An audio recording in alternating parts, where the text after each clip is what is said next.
तीन दामाद की सास पार्ट 1। कावेरी जी के पति का देहांत हुए काफ़ी वक्त हो गया था। कावेरी जी की 3 बेटियां थीं, ईशा, मोहिनी और सुहाना। तीनों ही काफ़ी होशियार और नौकरी करने वाली थी, लेकिन उन तीनों से कावेरी जी इतना प्यार करती थी कि उनकी शादी की उम्र होने पर भी उन्हें पराए घर भेजने का उनका मन ही नहीं हुआ। अरे तुम तीनों मेरे कलेजे का टुकड़ा हो। जब भी तुम्हारी शादी के बारे में सोचती हूँ ना, बड़ा डर लगता है। सही कहती हो मम्मी, हम भी आपसे बहुत प्यार करते हैं। हाँ, मम्मी पापा के जाने के बाद अब बिल्कुल अकेली हो गई हैं। और मम्मी, अगर हम तीनों शादी करके चले गए तो आपका ख्याल कौन रखेगा? लेकिन अपनी खुशी की वजह से मैं तुम तीनों को बिना शादी के भी तो नहीं देख सकती ना बेटा। समाज के हिसाब से देखे तो यह भी गलत होगा और मैं ऐसा कुछ नहीं चाहती। लेकिन तुम तीनों से दूर होने के बारे में सोचती हूँ तो अजीब सा लगता है।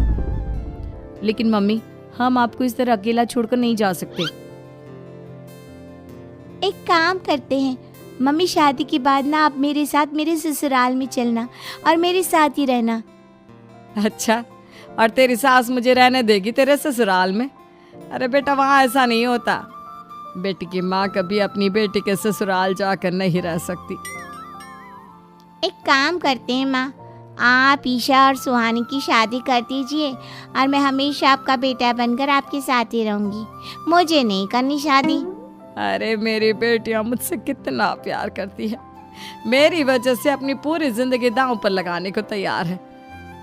लेकिन मैंने ना इससे भी एक अच्छा उपाय सोचा है। क्या मम्मी? अगर आपके पास कोई सोल्यूशन है तो फिर क्यों परेशान हो आप? बताइए, क्या करना चाहती हैं आप? मैंने सोचा है कि अखबार में इश्तिहार देकर तुम तीनों के लिए 3 घर जमाई दामाद ढूंढ लूंगी। वैसे भी नौकरी तो तुम तीनों अच्छे से कर लेती हो, कमा भी अच्छा खासा लेती हो।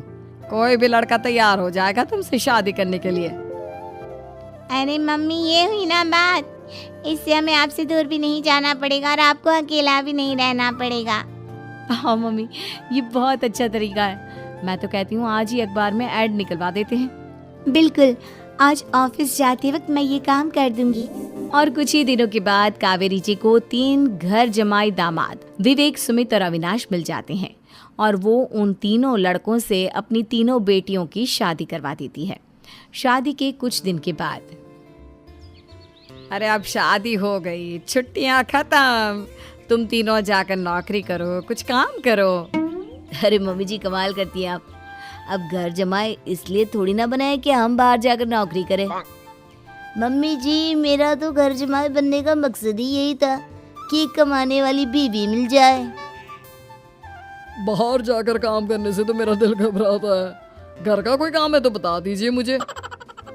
अगर ऐसी बात है तो शाम का खाना बनाओ। मेरी बेटियां नौकरी से थकी हारी आती है, अब नौकरी नहीं कर सकते तो कोई बात नहीं, घर का काम करो तुम लोग। मैं तो घर का काम करने में बहुत खुश हूँ, बस ये बाहर धूप में निकलना, रास्ते में जाना, नौकरी करना, ये सब मुझसे नहीं होता। बिल्कुल ठीक कह रहा है सुमित। अरे गर्मी में, बारिश में, सर्दी में घर से निकलकर जाना और उधर बॉस की चिक चिक सुनना, इससे बढ़िया तो ये है कि मैं घर में झाड़ू पोछा कर लूं। ठीक है, फिर तुम झाड़ू पोछा करना। अविनाश शाम का खाना बनाएगा और विवेक तुम सुबह का नाश्ता और खाना बनाओगे। मेरे तीनों दामाद घर संभालेंगे और बेटियां नौकरी करेंगी। अगले दिन सुबह के वक्त, मम्मी मुझे ऑफिस के लिए देर हो रही है, नाश्ता चाहिए। अरे उस विवेक से कहा तो था कि सुबह का नाश्ता उसे उठकर बनाना है। अभी जाकर देखती हूँ क्या कर रहा है विवेक। अभी तक सोया हुआ है क्या? सुबह के 10 बज गए हैं। सोने दीजिए ना मम्मी जी, क्या हमेशा हिटलर की तरह हाथ में डंडा लेकर खड़ी रहती हैं? मैंने कहा सीधे उठकर खड़े हो जाओ और जाकर नाश्ता बनाओ। लेकिन मम्मी जी, बिस्तर में से निकलते ही कोई नाश्ता कैसे बनाएगा? 2 मिनट, वॉशरूम जाकर आता हूँ। बिल्कुल नहीं, सीधे रसोई में पहुंचो, मेरी बेटी को ऑफिस जाने में देर हो रही है। कुछ देर के बाद, हे भगवान, दोपहर के 12 बजे हैं लेकिन घर इतना गंदा पड़ा है। सुमित से कहा था मैंने समय पर झाड़ू पोछा कर देना। सुमित, कहाँ हो तुम? क्या हुआ मम्मी जी, सुबह की चाय तो पीने दीजिए। आप भी याद करती हैं, चिल्लाती ही रहती है। ये सुबह की चाय है या दोपहर की चाय? अगर तुम 12 बजे उठकर सुबह की चाय पियोगे तो क्या शाम का खाना रात के 3 बजे खाओगे? मम्मी जी चिल्लाइए मत, बताइए बात क्या है। अरे 12 बज चुके हैं, अभी तक झाड़ू पोछा नहीं हुआ। घर में देखो कितनी गंदगी है। अच्छा, तो आप इसलिए परेशान हैं। वो क्या है ना मम्मी जी, आज मेरे हाथ में दर्द हो रहा है। रात को उल्टी करवट से सो गया था, हाथ हिलाया भी नहीं जा रहा। कौन से हाथ में दर्द है दामाद जी? इस सीधे हाथ में मम्मी जी, हाथ हिल भी नहीं रहा है। विवेक, सुन लिया तुमने? सुमित के हाथ में इतना दर्द है कि बेचारे का हाथ भी नहीं हिल रहा। आज तो ये खाना भी नहीं खा पाएगा, तो एक जन का खाना कम ही बनाना। ठीक है मम्मी जी। अरे नहीं मम्मी जी, मेरे कहने का मतलब वो नहीं था। मेरा मतलब है खाना तो खाऊंगा ना। अरे लेकिन कैसे? हाथ तो हिल भी नहीं रहा है। अरे मम्मी जी, आपको ना किसी जेल में जेलर होना चाहिए था। बेकार में हमारी सास बनकर जिंदगी खराब कर रही हैं। अरे लगाता हूँ पोछा। एक बेचारा घर जमाई और कर भी क्या सकता है। शाम को जब ईशा, सुहाना और मोहिनी ऑफिस से लौट कर आती हैं। मम्मी, शाम के खाने में क्या बना है? अब ये तो तेरे पति को ही मालूम होगा ना बेटा, उसने ही खाने की जिम्मेदारी ली थी। लगता है मम्मी आपने ये घर जमाए वाला तरीका अपनाकर मुसीबत मोल ले ली है। आपके तीनों घर जमाए कितने आलसी हैं। मेरे वाले को देखो, दोपहर के 12 बजे सुबह की चाय पीता है और काम क्या करना चाहता था? घर का झाड़ू पोछा।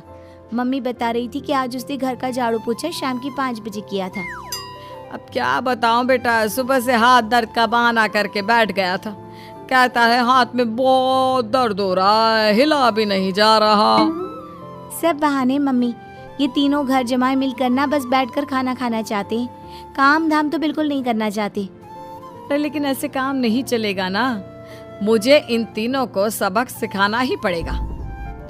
अरे तो मम्मी, आप हिटलर से कम है क्या?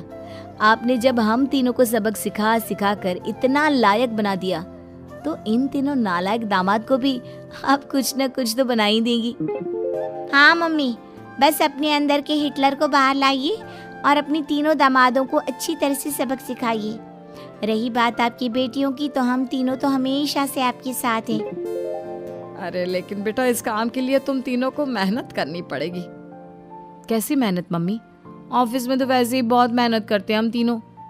अरे प्रेग्नेंट हो जाओ, प्रेगनेंसी का बहाना बनाकर कह दो कि तुम तीनों ने नौकरी छोड़ दी है 2 साल के लिए, और जब घर में खाने के पैसे नहीं होंगे तो अपने आप काम पर जाएंगे ये तीनों। वाह मम्मी, क्या आइडिया दिया है। मैं तो कल ही जाकर कहने वाली हूँ कि मैं प्रेग्नेंट हो गई हूँ। फिर देखना कैसे मेरा पति अविनाश भाग भाग कर काम पर लग जाएगा। और फिर 2 दिन के बाद, सुमित, मैं ना प्रेग्नेंट हूँ और इसलिए अगले 2 साल के लिए मैंने अपनी जॉब छोड़ने का फैसला ले लिया है। विवेक, पापा बनने वाले हो तुम। अब से ना तुम्हें ऑफिस जाना होगा, क्योंकि मैं तो 2 साल के लिए छुट्टी पर चली गई हूँ। अविनाश, अब तुम्हें जिम्मेदारी संभाल लेनी चाहिए, वरना ये घर कैसे चलेगा। हम दोनों मम्मी पापा बनने वाले हैं। लेकिन कावेरी के तीनों आलसी दामादों पर अपनी बीवियों की बात का कोई असर नहीं हुआ। धीरे धीरे कावेरी जी को चिंता होने लगी, क्योंकि उनके प्लान के हिसाब से तीनों बेटियों ने ऑफिस जाना बंद कर दिया था। आखिर क्या तरीका अपनाएंगी कावेरी अपने आलसी दामादों को काम करना सिखाने के लिए? जानने के लिए सुनिए इस कहानी का पार्ट